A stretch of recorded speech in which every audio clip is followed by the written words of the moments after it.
Hello everybody, Interi back again with another video. These videos are coming every day, guys. You should be happy that I'm on vacation, so I can release these videos every day, at least as long as I have vacation. Because when I'm gonna start working, then I'm not gonna be releasing every day because I will not have the time. But anyway, in this video, guys, I want to talk about the debate that I'm reading in this comment section. It is a lot of debate you guys having. And I'm reading the comments that you're writing to each other. And the thing that I want to speak about today is what is choking in tennis, and when does a player choke? This is a definition question, guys.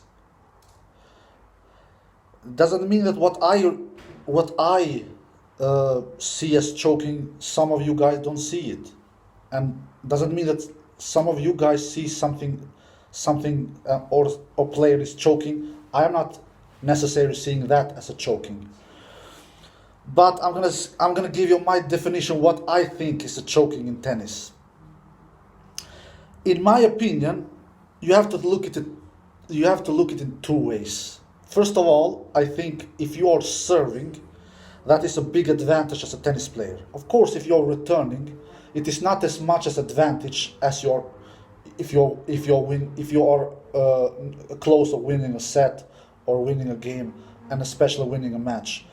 If your opponent is serving, because it is not any news that it is easier for a tennis player to serve to win a point than what it is to return to win a point.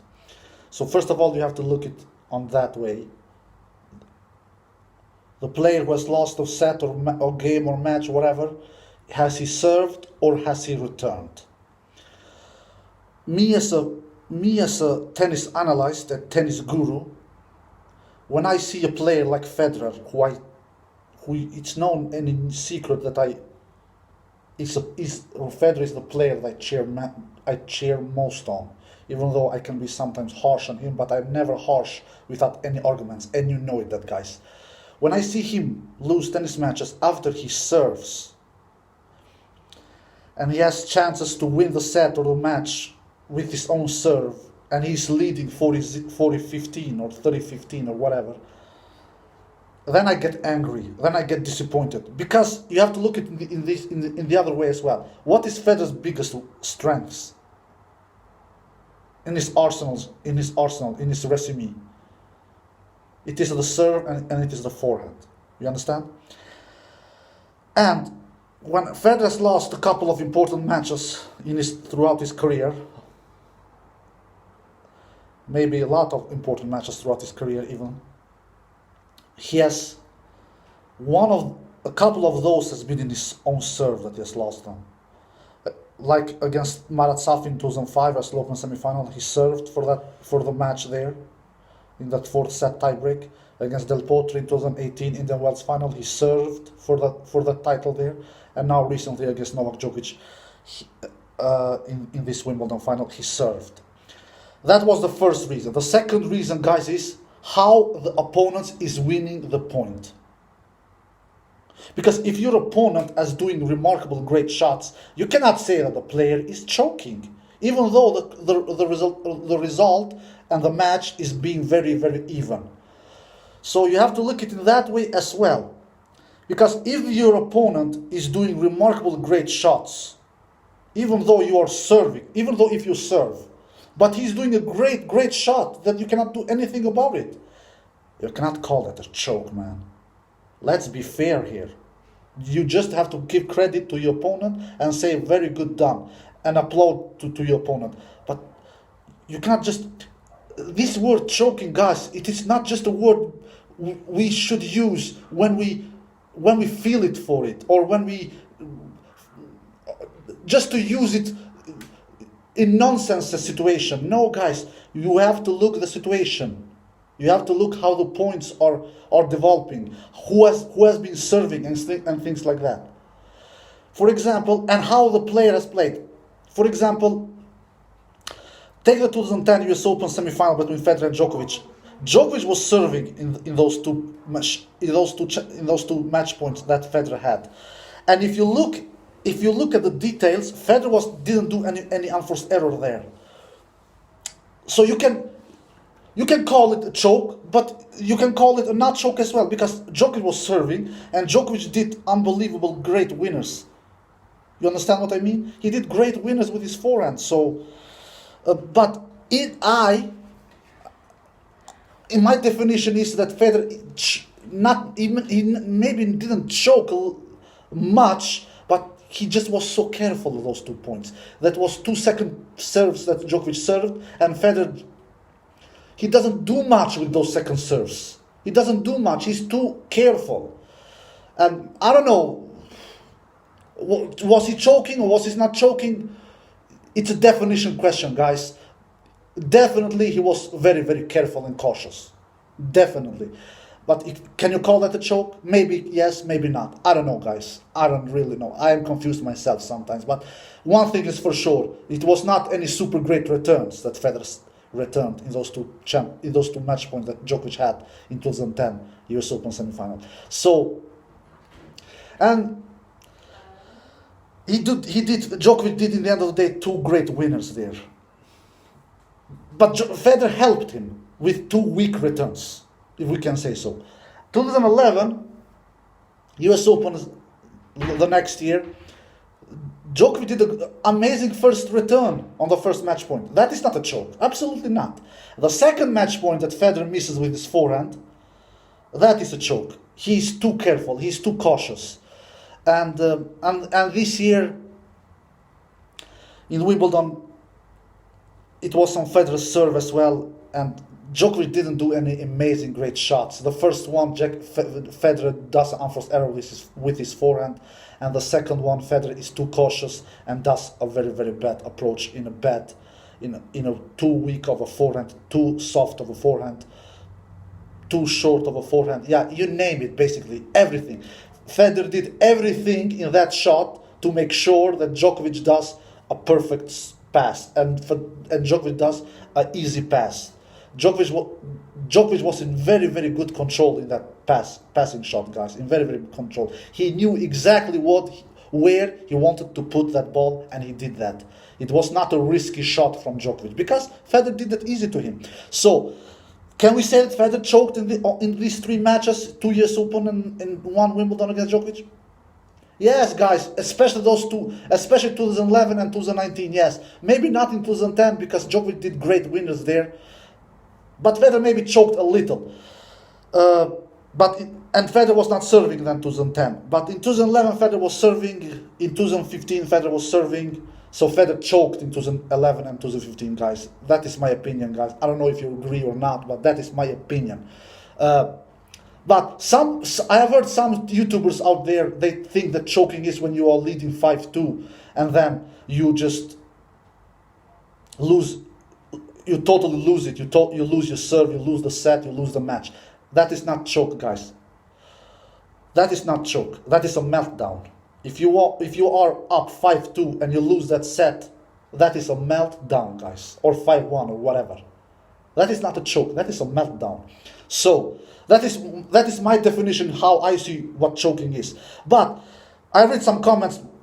When Rafa Nadal lost the 2018 semifinal against Djokovic in that 5th set, I have seen those five break points opportunities that Rafa had in that 5th set. Rafa didn't choke, guys. Djokovic did amazing, good 5 points. He really did. He did a couple of aces in those points. He did a couple of great winners. And Rafa was not playing careful. Rafa was not doing unforced errors like Federer did in 2011 against Djokovic in that second match point, and like Federer did in 2019 with Djokovic in that first match point. And Rafa didn't do unforced errors against Djokovic, guys. So you have to be careful how you use the word choking. It is not just to say, the guy choked. No, you have to look at the situation. How the points were developing, how the points was playing. Rafa didn't choke in that 2018 semifinal against Djokovic. Absolutely not. Djokovic defeated Rafa. Rafa didn't give those points to Djokovic in that 2018 semifinals in that fifth set. Rafa barely never gives points away. The player for free. The player who gives most points away for free, we all know who that player is, guys. It is Federer. It is not Nadal. It is not Djokovic. I mean, from these three giants. I'm talking about from these three giants. Who is the player who gives most points away for free? It is Federer. Who is the player who does most unforced errors from those three? It is Federer, because Federer has a different tennis style than those two other guys. Because Federer plays a risky higher tennis, guys. He goes more for his shots. But the problem with Federer, that is what makes me angry with Federer, is that Federer has the ability, he has the power, he has the talent, he has everything to win these important points, because he has the skills. He really has it, and he is a much bigger shot maker than both Djokovic and Nadal. He's a bigger shot maker than those two guys. But when the matches are tight, when the matches are close, he is not showing. He doesn't go for his shots. He plays too careful, and that's why he has lost big titles throughout his careers. He has lost some big titles, in my opinion, because of this reason. Because he just get tight. He get tight in big clutch moments, much tighter than both Djokovic and Nadal.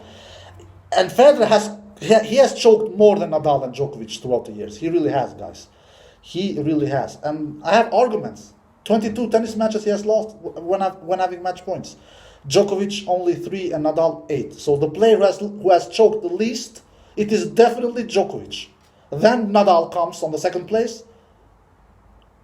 And the player who has choked most is definitely Federer on the first place. Then the second place is Nadal, who has choked most after Federer.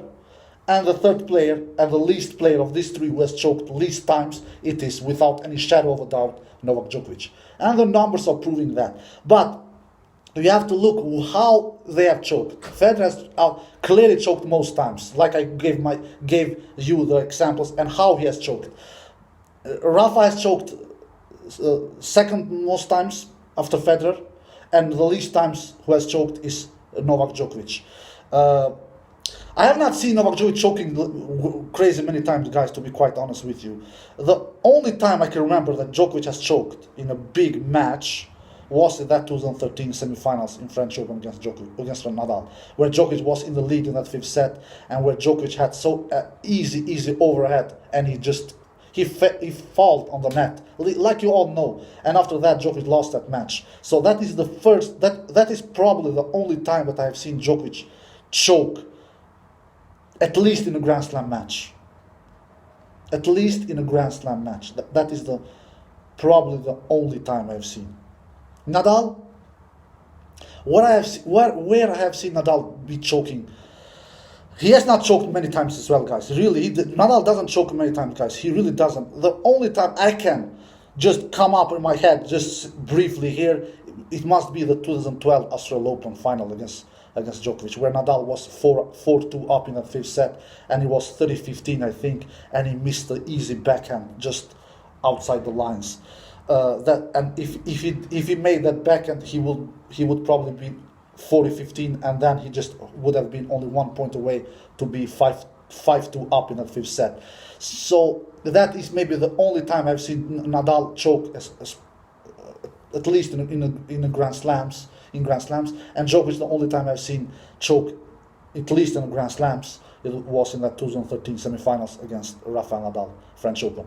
Federer, unfortunately, has done it more than one time. Like I said, like I gave you my example where Federer has choked in Grand Slams, at least much more than Djokovic and Nadal, for sure. I have other examples as well, like the Del Potro match in 2009 US Open. Federer should have really won that match. He was 2 up. He was 2 up in the lead. I think he was 1-0, and he was a serve up in the second set. He could have been 2-0 up. And if Federer was 2-0 up against Del Potro in that match, Federer would never have lost that match. I don't think that Del Potro, as 19 years old, would have come back and defeated Federer that time. If Del Potro was 2-0 down in the score. Anyway, this is my definition what choke is, guys. You have to be careful how you use the word choke. Nadal didn't choke against Djokovic last year in Wimbledon.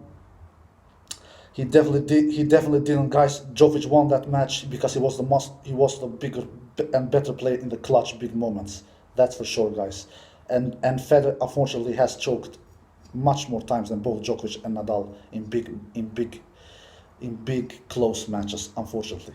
That is the main truth. I have to be honest, guys.